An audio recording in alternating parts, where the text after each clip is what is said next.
Bismillahirrahmanirrahim. Assalamualaikum warahmatullahi wabarakatuh. Selamat datang, selamat berketemu kembali pada perkuliahan online rekan-rekan mahasiswa dari Universitas Telkom Semarang dan juga dari STE Stekom. Kita bertemu pada mata kuliah teori organisasi untuk pertemuan yang ke-13. Sebelum kami memulai perkuliahan, kami sapa dulu rekan-rekan semuanya. Selamat berjumpa. Selamat datang, semoga kita semua tetap sehat walafiat dalam lindungan Tuhan Yang Maha Kuasa. Amin. Pada pertemuan yang ke-13 ini kita ingin membahas materi pokok tentang kepemimpinan. Kepemimpinan itu sangat penting dalam roda organisasi, karena organisasi tanpa kepemimpinan yang baik juga tidak akan mencapai tujuan dan sasaran yang ditetapkan. Sebelum kita mempelajari tentang kepemimpinan dalam organisasi, kita perlu mengetahui, memahami bersama tentang tujuan pembelajaran dari materi tentang kepemimpinan. Agar apa? Agar kita semuanya satu kerangka, sehingga tujuan pembelajaran bisa tercapai. Setelah mempelajari bab ini, diharapkan mahasiswa mampu memahami dan mengerti arti pentingnya kepemimpinan. Mengerti dan memahami tentang arti pentingnya kepemimpinan. Yang kedua, mampu mendefinisikan kepemimpinan. Selanjutnya, mengerti dan memahami tipe-tipe kepemimpinan. Ada banyak tipe-tipe kepemimpinan. Mampu mengerti dan memahami tipe-tipe kepemimpinan. Yang terakhir, mahasiswa mampu menjelaskan pendekatan-pendekatan perilaku kepemimpinan.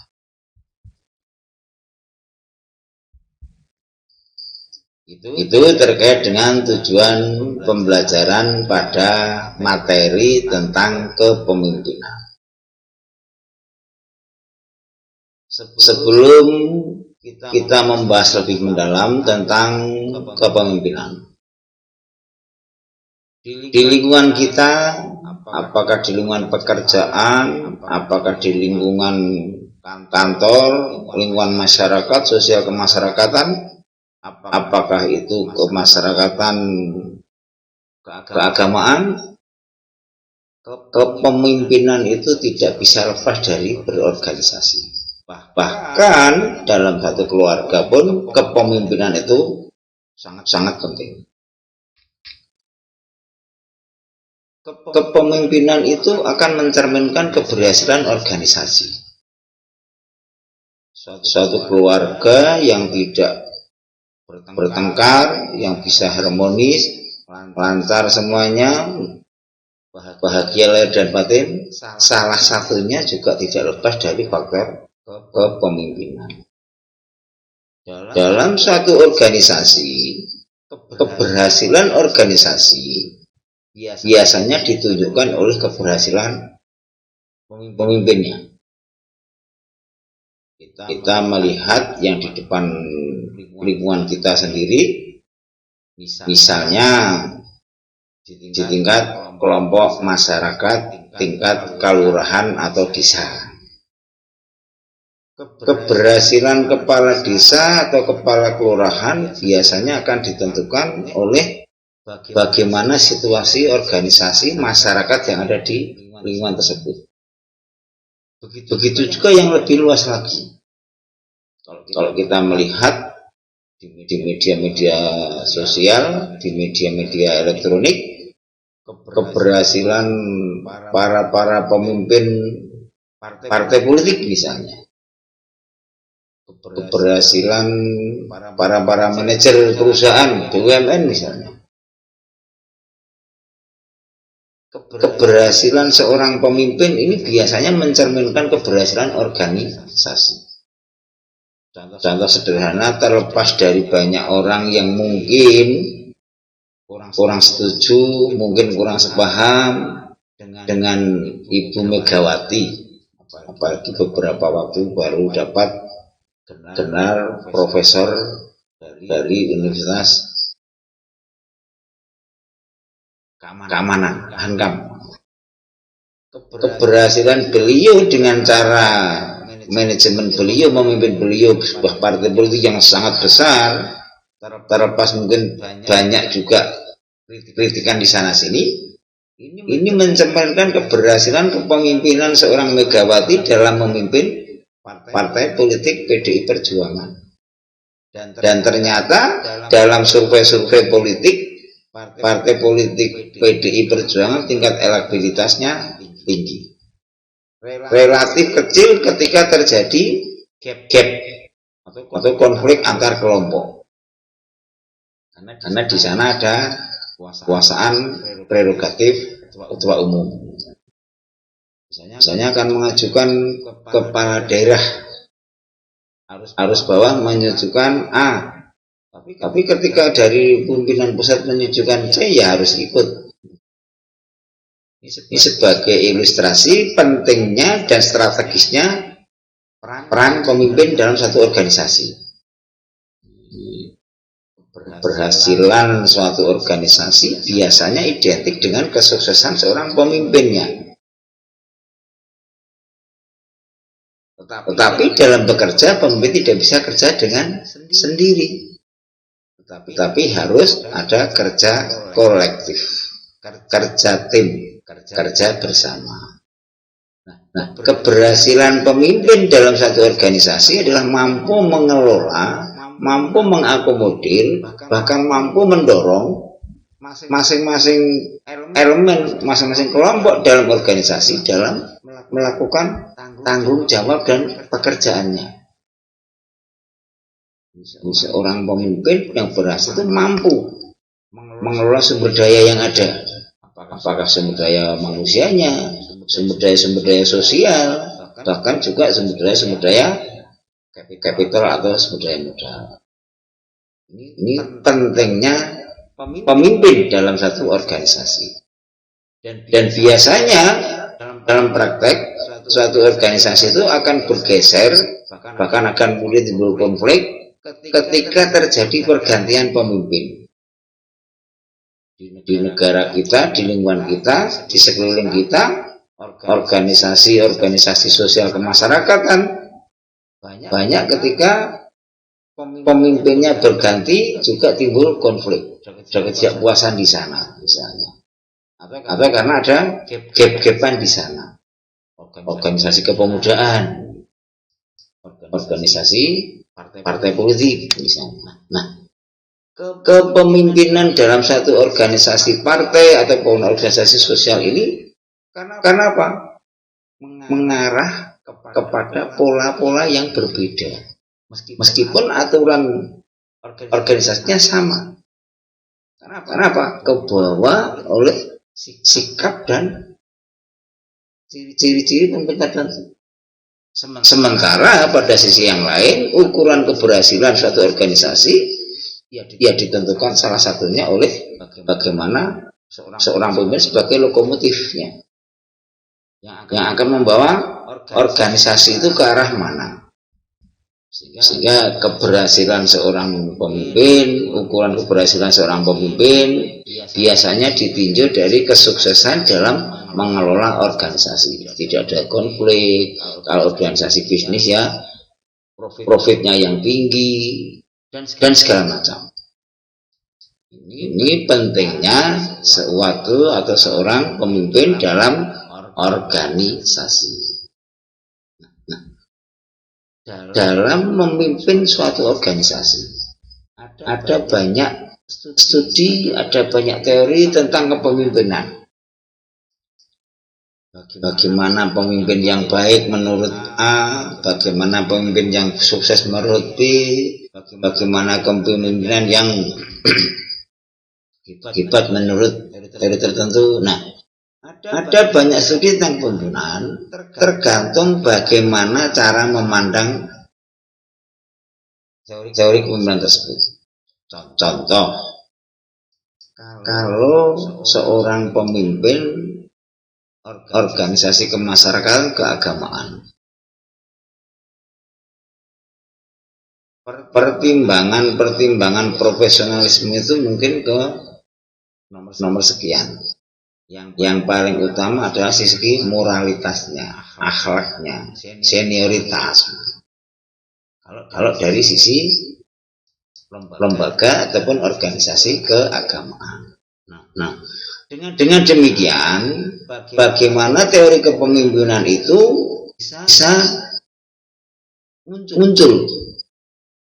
Bagaimana teori kepemimpinan itu bisa melihat bahwa seorang pemimpin itu akan muncul dari berbagai sudut pandangnya, dari berbagai latar belakang, sehingga dengan demikian bahwa metode pengelompokan pemimpin, kalau misalnya pemimpinnya dari sisi organisasi sosial, ditunjuk dari segi senioritasnya, pengalamannya, mungkin profesional dan latar belakang pendidikan agak dikesampingkan.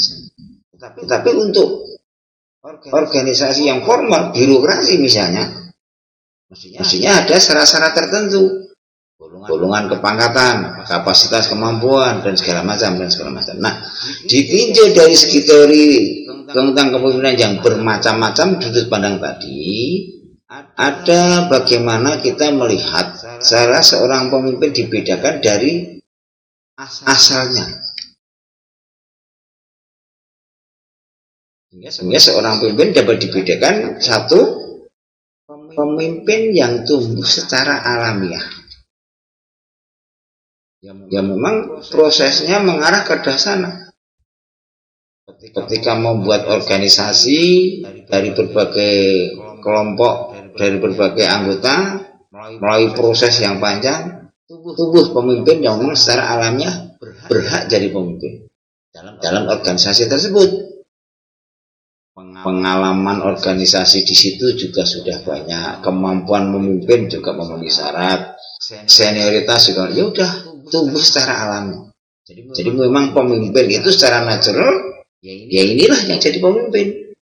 Kalau bahasa agama, Tuhan sudah menciptakan ini jadi pemimpin dari alamiah. Pemimpin yang tumbuh secara alami ini banyak di sekeliling kita. Kalau memang sudah disebutkan oleh Tuhan Yang Maha Esa, Allah Subhanahu wa Ta'ala jadi pemimpin, ya memang jadi pemimpin. Mau diserang dimanapun memang jadi pemimpin. Pemimpin yang pertama teorinya adalah pemimpin yang tumbuh dari proses yang alamiah, yang natural. Kemudian yang kedua, pemimpin yang diciptakan. Memang diciptakan jadi pemimpin, dididik, dibuat pelatihan memang jadi pemimpin. Contohnya sekolah-sekolah kedinasan, STPDN misalnya, Akmil, Akpol, memang di sana godok untuk menciptakan seorang pemimpin. Nah, apakah nanti pemimpin yang diciptakan itu berhasil atau tidak? Persoalan belakang. Memang di sana diciptakan. Kalau pertama tadi itu secara alamiah, natural, memang alam menunjukkan seperti itu. Tuhan menciptakan dia jadi pemimpin. Yang kedua, memang pemimpin itu diciptakan. Sekolahnya dari awal memang sudah diarahkan menjadi pemimpin. Dididik, dikelola, bina menjadi seorang pemimpin yang diciptakan. Nah, yang ketiga adalah pemimpin muncul dari kombinasi. Ya memang secara alamiah, secara natural dia memang sudah punya bakat sebagai seorang pemimpin. Dan memang juga didukung oleh pendidikan, pengalaman, binaan yang bagus. Model sumber pemimpinan apakah dari yang tumbuh secara alamiah, apakah yang diciptakan, atau kombinasi ini dalam organisasi disiplin semuanya ada. Tergantung saudara bisa melihat, oh ini pemimpin diciptakan, oh ini pemimpin alami, tumbuhnya natural, oh ini pemimpin dari kombinasi. Itu teori tentang kepemimpinan. 1, 2, 3 dalam lingkungan, apakah itu organisasi perusahaan, apakah organisasi keagamaan, sosial kemasyarakatan, atau organisasi lain, dari tiga ini masuk. Artinya ada di situ. Dalam melakukan pola kepemimpinannya, dalam mengukur keberhasilan seorang pemimpin, dalam melihat sukses kepemimpinan. Ini ada model pendekatan. Tidak bisa bahwa pemimpin yang alamiah mesti berhasil dengan baik, belum tentu. Atau pemimpin yang dikombinasikan mesti sukses karena dari bakat alamiah dididik dengan baik, belum tentu. Semuanya tergantung pada masing-masing pribadi dan situasi dan kondisi organisasi. Nah, ada beberapa pendekatan tentang kepemimpinan. Di sini melanjutkan dari pola ataupun model pemimpin yang diciptakan atau dilahirkan, atau kombinasi dari ciptakan dan dilahirkan. Dalam pendekatan kepemimpinan ada beberapa pendekatan. Yang pertama adalah pendekatan track, yaitu pendekatan dengan melalui uji tes. Dalam pendekatan ini melihat pemimpin berhasil karena satu, intelijensinya bagus, dua, kepribadiannya bagus, ketiga, karakteristik pemimpin memang karakteristik fisiknya memang pas untuk pemimpin. Yang kedua, kemampuan untuk supervisi. Tes ini yang akan melihat keberhasilan seorang. Tes dari Gensia bagus misalnya, kepribadian bagus nih, semuanya bagus. Nah, pendekatan keberhasilan kepemimpinan dengan melalui pendekatan track, yaitu melalui ukuran-ukuran tes-tes tertentu yang ada penilaiannya. Sehingga pendekatan track ini melihat keberhasilan seorang pemimpin dari ukuran nilai-nilai tes yang ada, ya inteligensi, ya kepribadian, ya karakteristik, ya kemampuan untuk supervisi. Dari tiga sumber tadi untuk penilaian pendekatan track semua bisa masuk. Apakah dari yang pertama, yang kedua, dan yang ketiga. Pendekatan yang kedua adalah menggunakan pendekatan perilaku, di mana pendekatan perilaku ini menekankan pada bagaimana pemimpin itu yang pertama berorientasi kepada karyawan dan bawahan. Pemimpin dengan melakukan pendekatan perilaku itu yang pertama adalah pemimpin yang berorientasi kepada bawahan maupun karyawan. Berarti perilaku pemimpin ini memikirkan anggota, perilakunya ini memikirkan buruhnya, bawahannya. Nah, dalam melakukan keberhasilan ini mestinya pemimpin yang melakukan pendekatan perilaku ini dalam melakukan kebijakan, dalam melakukan keputusannya selalu mempertimbangkan anggota, bawahan, karyawannya. Sehingga perilaku dalam kepemimpinan ini, bagaimana pemimpin perilaku pada perilakunya. Oh, kalau berpikiran dengan bawahan, berorientasi kepada karyawan, mestinya pemimpin itu berlaku dengan baik. Sehingga berkaitan dengan pendekatan yang di atas, dengan demikian otomatis kalau perilakunya baik, intelijensinya bagus, kepribadiannya oke, karakteristiknya pun kemampuannya juga baik. Bedanya pendekatan dengan trait dan perilaku. Yang kedua, pendekatan perilaku ini pemimpinan itu berorientasi pada struktur, pada konsiderasi. Artinya apa? Kepemimpinan dengan perilaku yang berorientasi pada struktur ini mementingkan posisiku sebagai apa. Satu contoh organisasi kita yang tercinta, STIE, STEKOM maupun Universitas STEKOM, apakah Pak Rektor, apakah pembantu rektor, apakah Pak Dekan, ataupun karyawan lain, orientasinya pada struktur yang ada. Tanggung jawab kepemimpinannya sebatas struktur jabatan yang ada. Sehingga penilaian pendekatan perilaku dalam teori kepemimpinan dalam orientasi pada struktur pemimpinan ini tidak mikirkan bawahannya seperti apa. Karyawannya protes, yang penting strukturnya begini, tugas tanggung jawab saya begini, selesai. Bedanya dengan di perilaku bawahan maupun dengan berorientasi pada struktur. Nah, dua pendekatan ini melalui pendekatan perilaku dalam melakukan pendekatan kepemimpinan.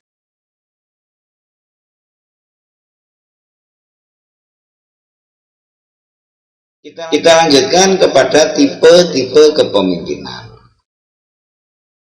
Kalau tadi pendekatan sudah jelas bagaimana pendekatan perilaku dan pendekatan trait. Ada beberapa tipe kepemimpinan. Yang paling utama pemimpinan itu, tipe kepemimpinan adalah ada yang bersifat diktator, autokratis, atau bersifat partisipatif. Dua tipe kepemimpinan ini, yang pertama autokrat atau diktator, ini bagaimana pola kepemimpinan, tipe kepemimpinan ini mengambil keputusan adalah dengan usaha sendiri. Contoh raja-raja atau kaisar misalnya, ratu. Nah, dalam pengambilan keputusan untuk autokratis atau diktator, bawahan ataupun karyawan tidak punya peran apa-apa. Ini nanti akan membedakan pemimpinan tipe yang demokratis. Autokratis atau diktator, ya udah, ini keputusan. Suka atau tidak suka, ini keputusan.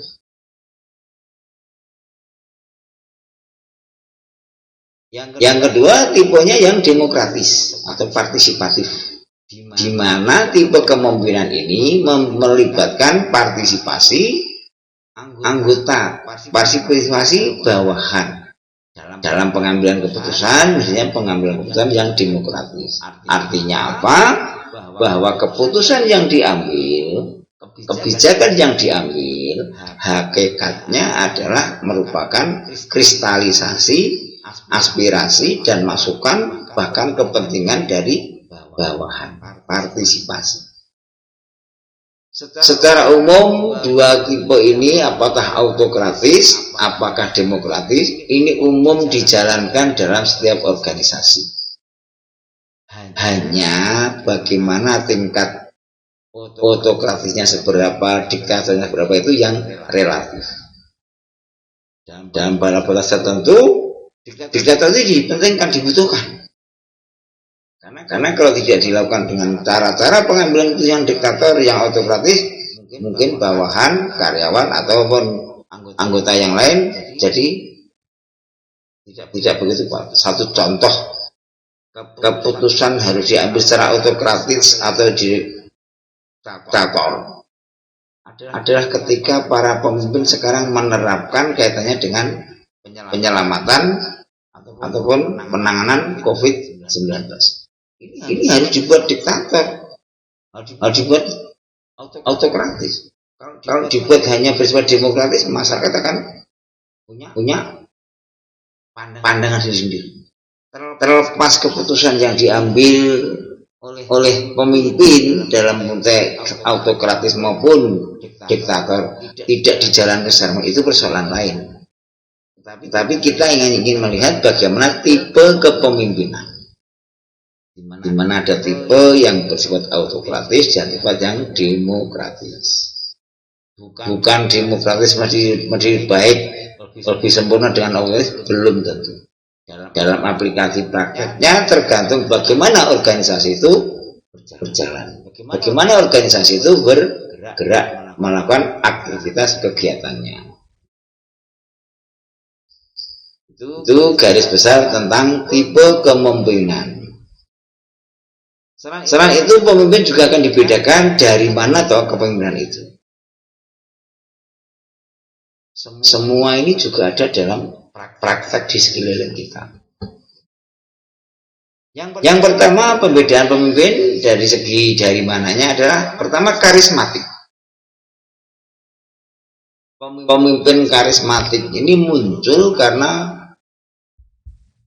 akhlak yang baik, moral yang bagus, sehingga karismanya menjadi karisma yang baik. Nah, pemimpinan ini biasanya pada organisasi-organisasi yang non formal, organisasi yang non laba, organisasi yang sosial, karismanya yang pemimpin yang dimunculkan dari karisma, gaya pemimpinan yang karismatik ini biasanya relatif lebih kuat dukungannya, tidak dari kepentingan yang beraneka ragam, karena karismanya yang bagus. Kemudian yang selanjutnya, pemimpin selain dari karismatik ada pemimpin yang formal dan verbal, di mana pemimpin ini muncul karena organisasi formal. Pak Camat menjadi pemimpin di tingkat kecamatan formal karena beliau dilantik jadi Pak Camat, ada SK-nya. Tidak bisa orang tidak suka dengan Pak Camat kemudian diganti dengan dia, tidak bisa, ada prosedurnya, informal. Di kita Pak Rektor, Pak Joseph selaku Rektor Universitas Telkom formal, sumber kepemimpinan dengan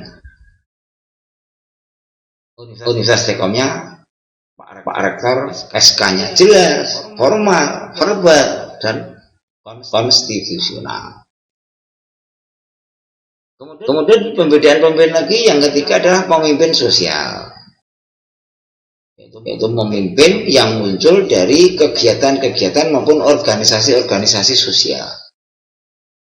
Ibu-ibu punya kegiatan arisan di tingkat perumahan misalnya. Bapak-bapak punya kelompok pengajian, kajian di tingkat RW misalnya. Maksudnya harus ada pemimpinnya. Seandainya pemimpinnya, ketuanya Pak RT misalnya, ini bukan beliau sebagai organisasi formal sebagai RT, tapi sebagai pengesuh di tingkat RT. Banyak organisasi-organisasi sosial yang pemimpinnya itu selain sebagai pemimpin dalam organisasi sosial itu juga menjadi pemimpin organisasi formal. Itu pemimpin yang disumberkan atau dibuat dari tubuh dari kepemimpinan sosial. Selanjutnya pemimpin dari situasional, di mana pemimpin ini muncul karena situasi-situasi tertentu. Di Universitas Telkom misalnya akan ada kunjungan ke perguruan tinggi yang lain. Ada tim karena perguruan tinggi yang lain juga ini nanti kita akan membawa nama besar Universitas Telkom. ada tujuannya, ada kegiatannya, apakah kegiatannya kompetisi sepak bola atau kompetisi teknologi informasi atau kompetisi-kompetisi yang lain. Ini dibentuk organisasi baru. Situasi setelah nanti sudah kembali dari kegiatan mubah, ya sudah selesai. Organisasi pemimpinnya sudah selesai. Hanya sebatas situasional itu. Pemimpin yang situasional adalah pemimpin yang muncul karena situasi dan kondisi tertentu. Dan batasan memimpinnya tidak panjang. Hanya tahap situasi yang dibutuhkan tersebut. Ini terkait dengan tipe-tipe kepemimpinan.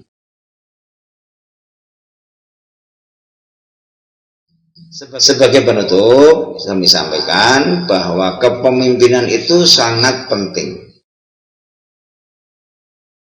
Organisasi sangat membutuhkan pemimpin dalam rangka untuk menggerakkan sumber daya organisasi. Begitu juga organisasi sangat membutuhkan pemimpin dalam mencapai keberhasilan tujuan. Anda bisa membayangkan ketika sebuah alat musik begitu punya warna suara yang beda-beda tanpa ada dirijen yang bagus, suaranya akan menjadi kacau. Tetapi karena ada dirijen yang mengatur, suaranya menjadi merdu. Meskipun gitar bass dengan gitar rhythm suaranya beda, tapi karena diatur menjadi alunan yang bagus, suaranya menjadi indah, merdu. Jadi keberhasilan pemimpin kadang juga menentukan keberhasilan organisasi. Begitu juga keberhasilan organisasi kebanyakan menjadi identitas, menjadi ciri keberhasilan seorang pemimpin. Demikian kita mempelajari materi tentang kepemimpinan. Sebagai evaluasi bahan diskusi, mohon untuk dikerjakan, didiskusikan agar dalam tujuan pembelajaran untuk materi bab ini bisa tercapai. Ya, ada tujuan pembelajaran, kita belajar dengan materi yang ada, evaluasi dan diskusi juga dikerjakan sehingga tujuan pembelajaran tercapai.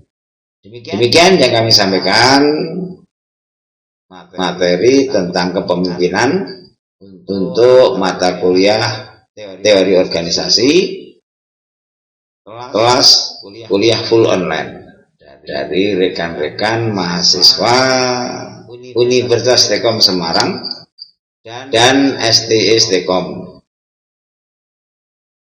Atas perhatiannya kami ucapkan banyak terima kasih.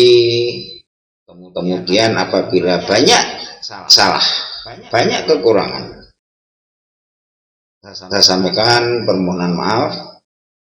Kami akhiri. Assalamualaikum warahmatullahi wabarakatuh.